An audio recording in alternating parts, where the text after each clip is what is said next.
We're starting our podcast for the first time. We're building a village in Playa Venao, and we realized that we want to tell our story publicly. The village that we want to build is based on health. It's a place where we want to build from scratch. With the main question is, how do you build an environment that is conducive to peak health?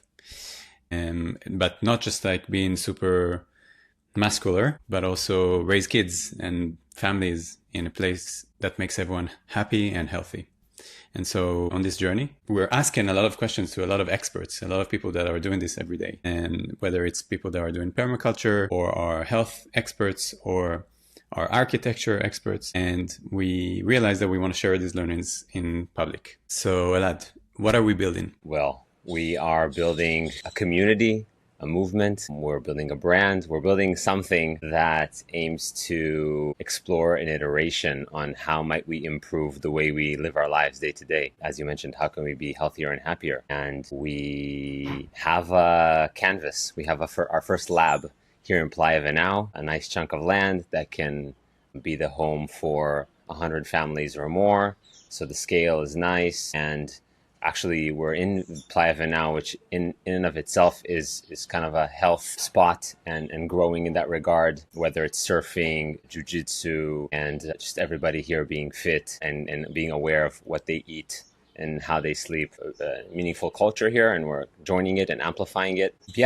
So we're hoping to build the healthiest place to live in the world. And the elements that we think involve the key elements in something like that are obviously great sleep, great nutrition, air quality, water quality, and those are kind of the basics. And then, being in nature, we are surrounded by nature here, tropical jungles and the ocean.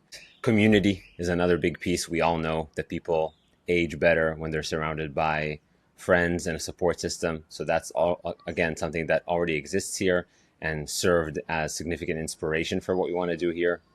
So community is another key piece. And then there's also the aspect of being connected to Earth, listening to our environment. That involves reforestation, biopreservation, and of course, permaculture and food forests, and being able to go on walks with your friends or family and just picking fruits as you walk.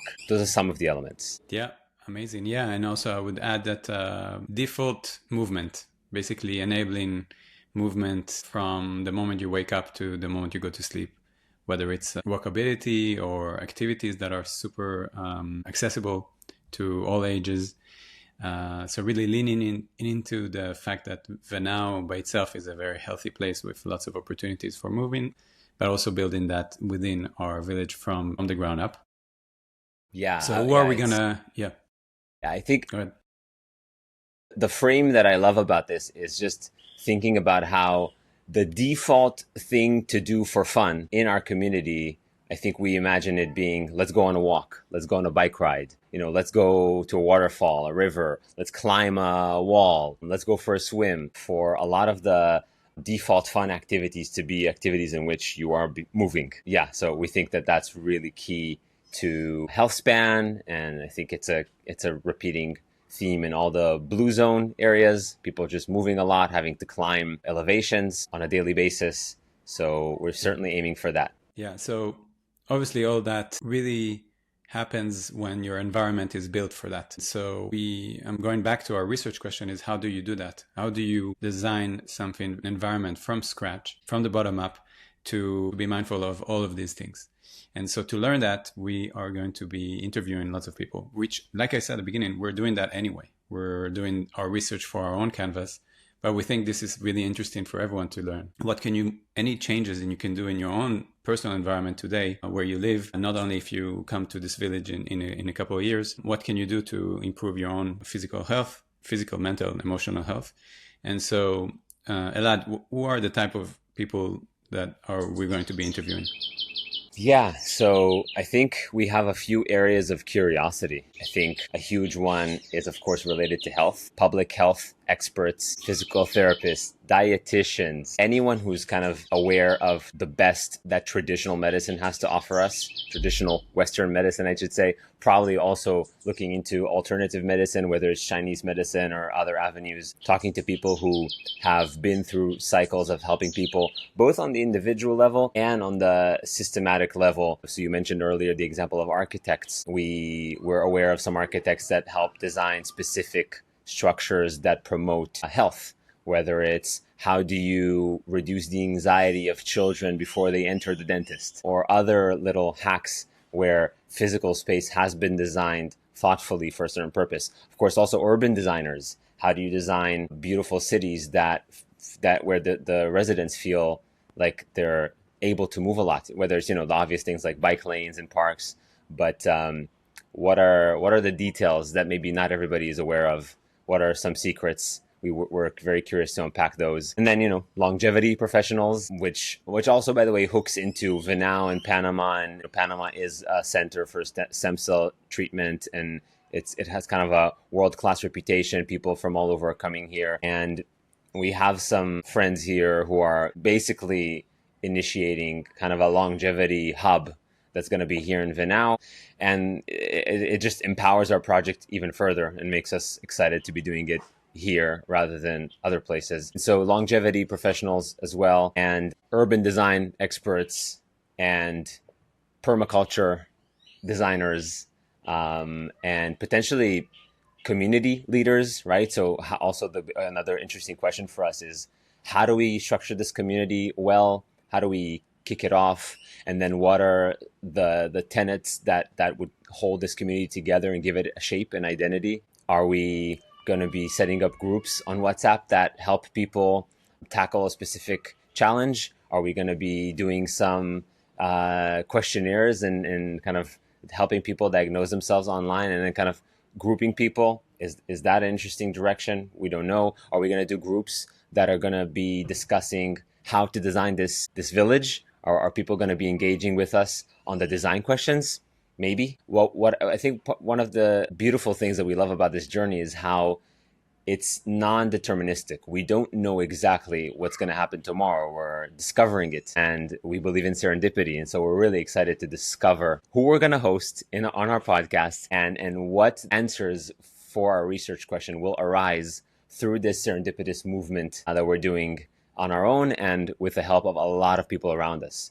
So we're surrounding ourselves with people who know about public health, who know about individual health, who know about permaculture design, who know about how to complete real estate projects successfully. And we're just going to keep adding people who are smarter than us to this group and really try to create something that we will be extremely proud of. Amazing. So just to add to that, obviously the serendipity aspect of it is also going to be thanks to opening up and building as much in public and sharing our journey. Hopefully our audience can also intervene, interject, and add to the conversation. So that's super exciting to me, is that we're basically increasing the chances of this project being even more successful if we have more input from people all around the world that will be attracted to this. And so finally, we want to ask ourselves, why are we excited to do this project personally? Elad, you go first. Well, for me, it's maybe there's a few reasons. I mean, as you know, the project started actually kind of from the land up. So it started from my living here in Playa Venao for about 3 years now. And it was some months ago that I've been throughout these 3 years, I've been on a progressive journey of shifting from a tourist in Venao to kind of a resident of Venao to a full-on community member. And as I was going through that journey, once I hit a certain spot, I realized that I want to do something related to the here and now. I had been working online mostly and wanted to shift to the here and now energy, to be present and help with this endeavor that I realized basically we're building a town here. Venao is tiny. It's around 500 people right now. And we're on a journey to grow to 5,000. And so I wanted to take part in it. And so I called up Dan and I was like, bro, there's something amazing happening here. Let's do something here together.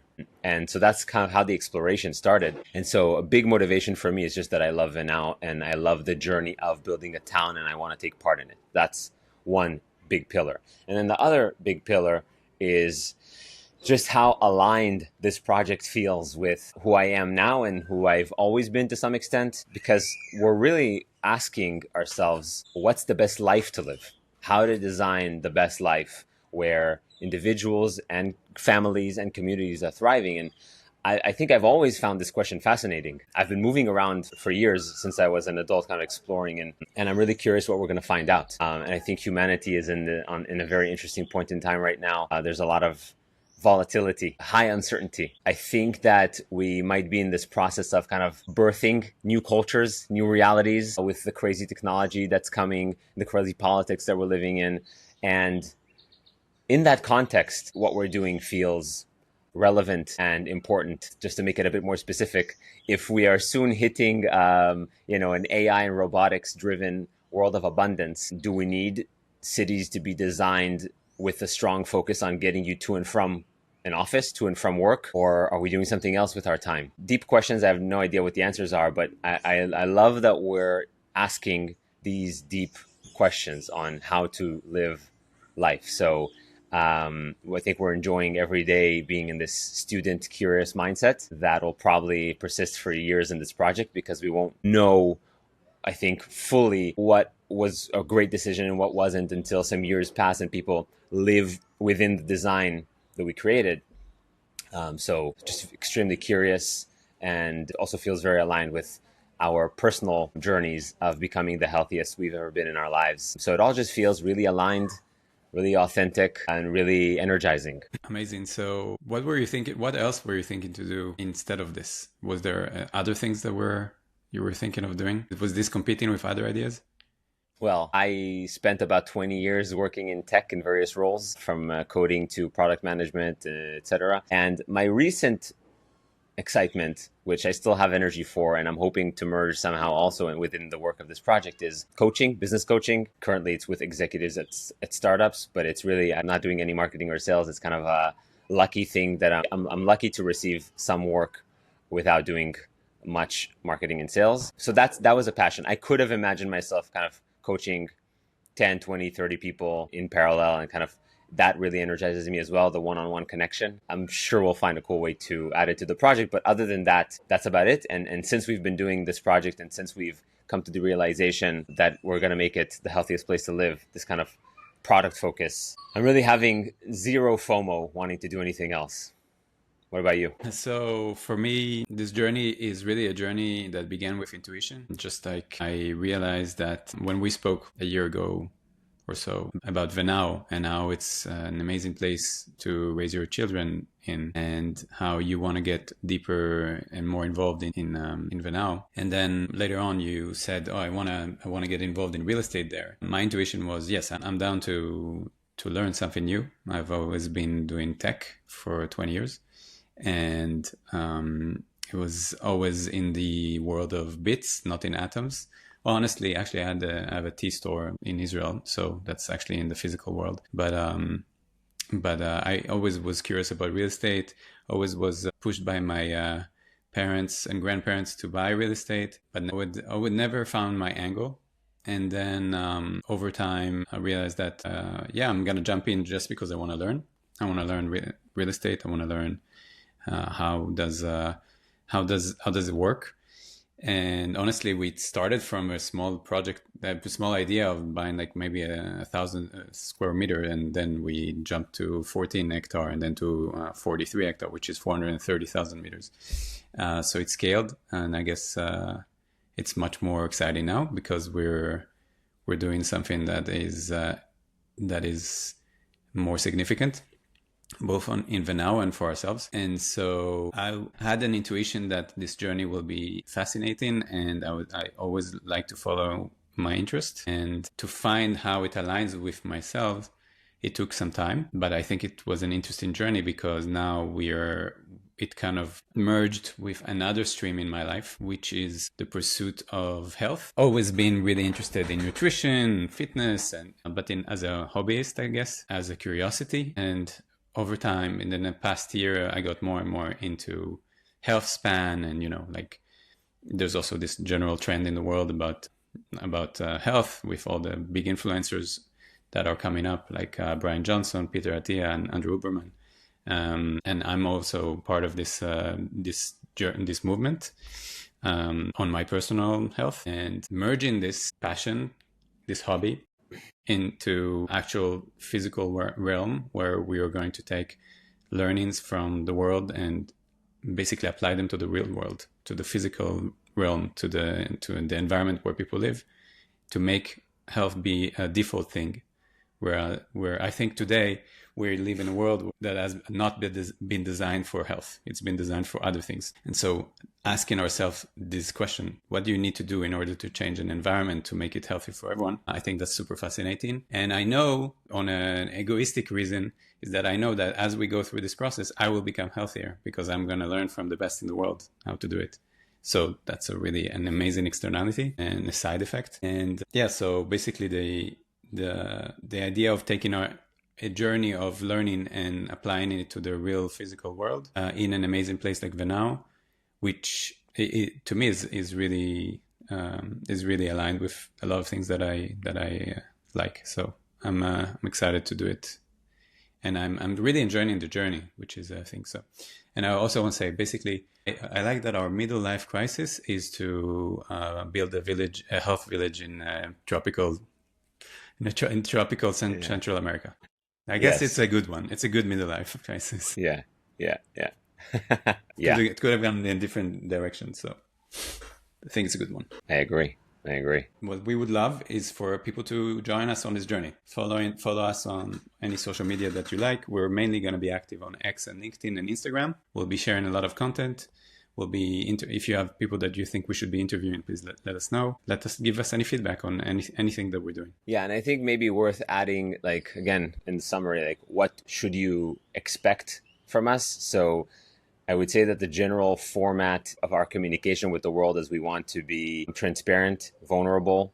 So building in public, getting fit in public, asking questions in public. So we'll be trying to share dilemmas, what we're curious about, what we're learning, what we're actually creating, and also our personal journeys towards becoming healthier and stronger. As an example, on March 2nd, we have Itai, our master planner and permaculture expert, coming for a few days on the land with us here in Venao to dream up what could be. And our goal is to come out of this workshop with 2 to 3 conceptual designs of what this village might look like. And we consider it an iteration, far from finished work. And for example, we would want to publish this content online, show you guys what we have in mind, and get your feedback. It would be really amazing if people were to engage with us on this type of stuff. And as I said earlier, we'll also explore how might we already remotely, before the village is built, build a community that's getting healthier together. Dan and I have a little group with friends where we share sleep stats and streaks of being off of coffee or alcohol and anything else. We think it could be really awesome to have that with more people and to bond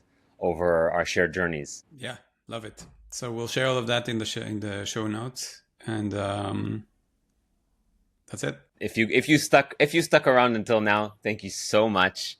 We're grateful, and please reach out. We would love to hear what hooked you, why you're curious, why you're into it, and let's be friends.